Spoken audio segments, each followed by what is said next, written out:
Before diving into this incredible story, consider subscribing to the channel and hitting the bell. Every story here has something to say, and you won't want to miss a single one. In a quiet suburb of Arizona, where sunsets set the Superstition Mountains ablaze and the dry air seemed to suspend time, lived a man named Walter Claiborne. He lived in Mesa, a city where the days were long, the neighbors sometimes too close, and memory sometimes had difficulty coexisting with modernity. Walter was 62, his face lined by years spent under the desert sun, his shoulders a little stooped, not from age, but from a quiet, deep grief. Former civil engineer, he had overseen the construction of bridges, roads, and buildings throughout the state. His mind was precise, methodical, accustomed to solving problems through logic and endurance. But nothing had prepared him for living alone after the departure of Margaret, his wife, taken by cancer 8 years earlier. They had lived for more than 30 years in this large, stylish house at ranch, with sand-colored walls and pale blue shutters. Margaret had decorated it carefully, mixing travel souvenirs, succulents, and furniture patinated by time. Their back garden, it was a small, secluded paradise, lined with cacti and yuccas, where a solitary old pine tree sang. And at its heart shone a pool dug by hand by Mexican laborers Walter had hired himself. This deep, rectangular pool with cobalt blue reflections was not just a luxury. It was a retirement project, a dream he and Margaret had nurtured together, brick by brick. They had spent summer evenings gazing at the stars, afternoons laughing, reading, or simply floating side by side, without a word. Every tile, every stone around the pool had been carefully chosen. Margaret wanted this to be their last big project. But since her death, Walter hardly ever swam there anymore. Yet he continued to maintain it with almost military rigor. The water was clear, the filters impeccable, the edges cleaned every week. It wasn't just a reflex. It was a morning ritual, a way for him to maintain an invisible link with his late wife. He left the pool ready, as if she would come back at any moment, as if she was going to come out of the house smiling and say to him, "She's good, come with me." It is this constancy, this beauty maintained in silence, which ends up attract the attention of the neighborhood. As the neighborhood changed, old owners left and new, younger, more carefree ones moved in. Walter's pool became an object of desire, an oasis that others desired, without understanding what it represented. The family Turner, for example, came from the East Coast. 3 unruly teenagers, busy parents, and a lax upbringing. As soon as they learned that old Claiborne was often away on walks or errands across town, they began to jump the fence made of white wood. It started with furtive dives, then became entire afternoons of shouting, flying balloons, beer cans abandoned on the ledges, crushed cigarette butts near the flower beds that Margaret had planted. Another couple, the Morgan, young, elegant, and ambitious, saw it as an opportunity to shine. They organized secret pool parties, inviting their friends and pretending that the pool belonged to them. It was not uncommon for Walter to discover in the early morning wet footprints on his terrace, of the broken glasses in the grass, or worse, its moved deck chairs, as if his garden had become a rental setting. Walter, true to his reserved and kind nature, had initially tried to manage the situation calmly. He had left some polite little words on the fence. "Please respect this private property. Swimming pool not open to the public." He had also knocked on the Turners' door one evening, even bringing an old photo of himself and Margaret in the pool, hoping to arouse some empathy. But he had received only embarrassed smiles and empty excuses. Nothing worked. Every intervention seemed to encourage Moretto take advantage of his passivity. He was no longer Walter Claiborne, the respected former engineer. He had become, in their eyes, the old gentleman who says nothing. And then came this Sunday afternoon in August, crushed by the heat. Walter, who had left earlier to do his shopping downtown, returned home around 3 p.m., wearing a cap and carrying a bag of groceries. Before he even set foot in his driveway, he heard the music, strong, saturated, the bass vibrating the windows. His heart sank. As he walked through the gate, he saw 9 people in his pool. Young people, barely 20. Beer bottles in their hands, cigarettes hanging from their lips, a girl lying on Margaret's deck chair, in her old bathrobe they must have taken from the shed. No one turned around immediately. He was invisible. When he cleared his throat and said calmly, "Excuse me, this is my home." A young woman, her sunglasses lowered on her nose, sneered and said, "But who are you, Grandpa? Isn't this pool yours?" It was the precise moment when something if breezy in him. Not anger, not fear, something deeper, the feeling of having been erased. He closed the front door. Calmly. His hands were shaking.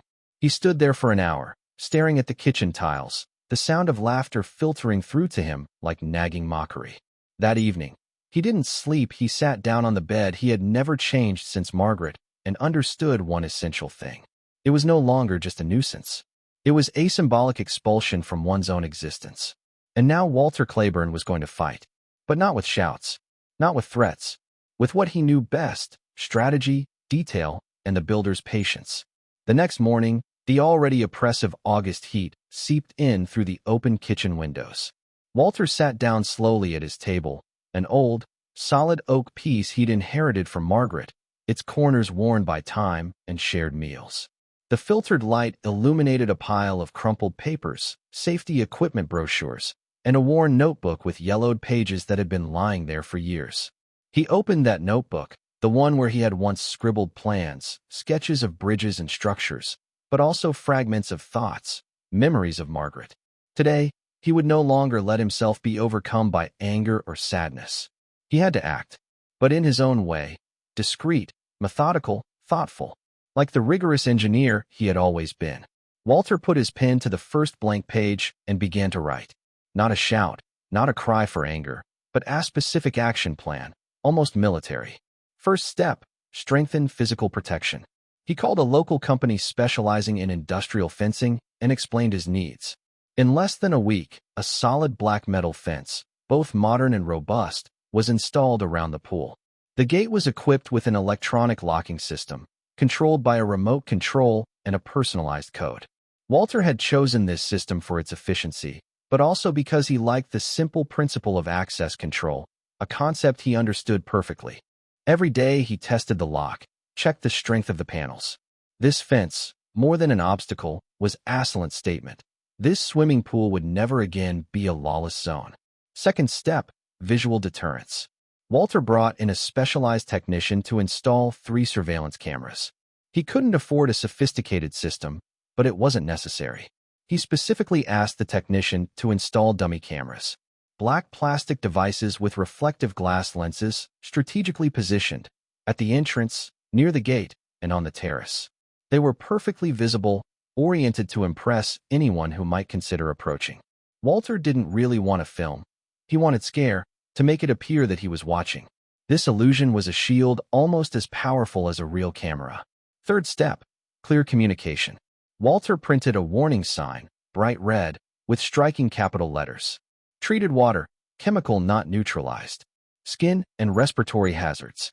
Access prohibited. He hung this sign on the metal gate, where it was clearly visible. He knew the chemical properties of the products used to maintain the pool. They were effective, but in excessive quantities, they could be dangerous. This sign wasn't just a warning.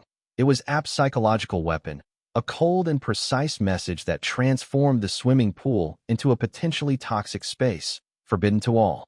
Finally, Walter invested in a small, programmable sound device. He hid it among the bushes near the fence. Whenever someone got too close, a sensor triggered a clear, icy, synthetic voice that echoed through the deserted garden. "You are being filmed. Leave the area immediately. The authorities have been notified." That electronic voice, emotionless, implacable, seemed to come from a future where technology replaced human presence. Walter found a strange comfort in this mechanical coldness. It was his way of saying, "I am watching. I am no longer invisible." He programmed the sound system to operate day and night, even when he wasn't there. The speaker became his extension, his invisible sentinel. After putting all these measures in place, Walter sat in his living room, looking out the window at the now protected pool, isolated behind the industrial fence. There was a mixture of pride and sadness in his gaze. He was fighting this silent battle for himself as much as for Margaret, for their memory, for the right to peace and dignity in what remained of their home. And then he waited. The following Monday, the heat was slowly easing as the sun began its descent, bathing the Mesa suburbs in a dim, golden light. The Turners, accustomed to their near-daily routine, walked unsuspectingly toward Walter's pool. Their minds were already on the impromptu party they were about to throw. As usual, screaming, splashing, loud music, and that fleeting sense of freedom. They never really looked at the fence or the signs. Why would they? After all, this pool was practically theirs. But this time, as soon as they were a few meters away, a sharp, mechanical sound tore through the air. You are being filmed. Leave the premises immediately. The cold, impersonal, synthetic loudspeaker made the teenagers jump. Their laughter abruptly died away, replaced by a heavy, almost incredulous silence. Then came the panicked shouts. "What the hell is this?" yelled the tallest Turner. "Did they put cameras, or what?" exclaimed another. "We have to get out of here, seriously." Without even consulting each other, they took to their heels, leaping over the metal fence like startled hares. Fear, however unfounded, had done its work. Their familiar confidence had vanished in an instant. The events quickly became urban legends, distorted by word of mouth and the fertile imaginations of neighbors. In the streets, at the local cafe, in the schoolyards, rumors spread. "You don't know? He put a gas in the water. Something really toxic. My cousin heard that a guy from the neighborhood jumped into his pool. He went straight to the hospital, a horrible rash.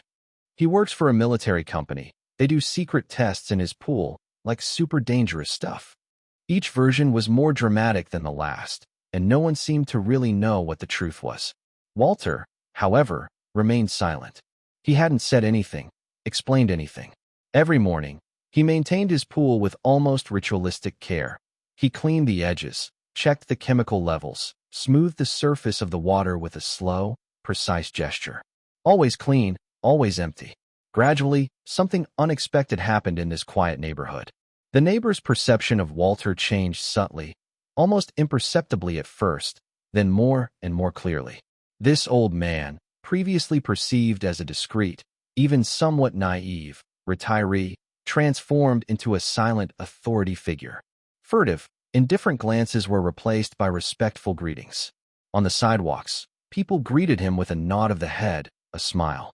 One morning, while he was mowing the lawn, a neighbor, Mrs. Ramirez, timidly knocked on his door. She had come looking for advice, a word from an experienced man. "Walter, I heard about what you did. That pool is impressive." "I wasn't trying to scare anyone, just to protect what's mine," he replied softly. A young neighbor couple, the Jenkinses, once asked him how to install a security system in their home. Walter, with his usual patience, calmly explained each step, sharing his engineering expertise.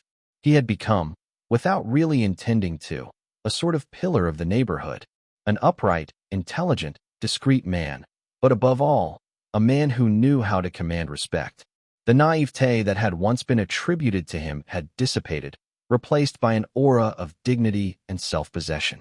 Walter had regained control, not through force, nor through anger, but through reflection, precision, and perseverance. He had become again what he had always been at heart, a man capable of building strong bridges. This time, between himself and his neighborhood, between himself and the peace he deserved. A few weeks later, a black car with tinted windows pulled up in front of Walter's house. The mayor of Mesa, a man in his 50s with a serious but kind face, got out. He had heard about the recent events, rumors circulating in the neighborhood and beyond. That day, he had personally invited Walter to a neighborhood meeting dedicated to safety, mutual respect, and strengthening civic-mindedness in the community. Walter, at first surprised by this official attention, felt a mixture of apprehension and pride. He got up at dawn that day, put on a clean, neatly ironed shirt, the one Margaret had given him long ago. He took a deep breath, combed his graying hair, and walked leisurely to the neighborhood community hall, where about 30 neighbors had gathered. The room, initially noisy and agitated, fell silent as soon as Walter stepped onto the improvised platform. His gaze was calm, his face marked by the years, but imbued with a dignified serenity. He cleared his throat and began. "I'm not here to accuse, nor to demand reparations. I'm simply here to talk about a right we all share, the right to be respected in our own space, in our own lives." He then spoke of Solitude, that silent companion who had been with him since Margaret's death. He explained that every corner of this house, every pebble in the garden, Every drop of water in this pool carried within it the memory of a life shared, of a love that had built a home. When my wife was here, this pool was our refuge, our place of joy and rest. Today, it has become a symbol, not only of what I have lost, but of what I am protecting, my peace, my dignity. Walter did not demand sanctions against the youths who invaded his property, nor a formal apology. He simply asked that everyone understand a fundamental truth, that respect is not an option, but a duty. I didn't build this pool to share it with disrespect. I built this house to grow old in peace. All I ask is not to be treated like a ghost, invisible and despised. A profound silence followed his speech. The room seemed to hang on his words, touched by the sincerity and gravity of his message. Then, slowly, applause began to break out. Hesitant at first, then warmer. Today, Walter Claiborne swims alone in his pool every morning under the clear Arizona sky. The tranquility he sought has returned, but now it comes with a renewed respect. Neighbors call him Mr. Claiborne, with a politeness that rings true, without condescension. The Turners, the Morgans, and all those who had ignored or despised him learned a vital lesson. Never underestimate the patience of a wounded man, nor the quiet strength of a just mind. As for the red sign, it's still there, clearly visible, near the pool. It's no longer just a warning, but a reminder. He who protects his peace becomes stronger than those who steal it. This phrase now resonates like a credo, an invitation to reflection and kindness. Because true strength lies not in noisy confrontation, but in the calm defense of what is dear to us.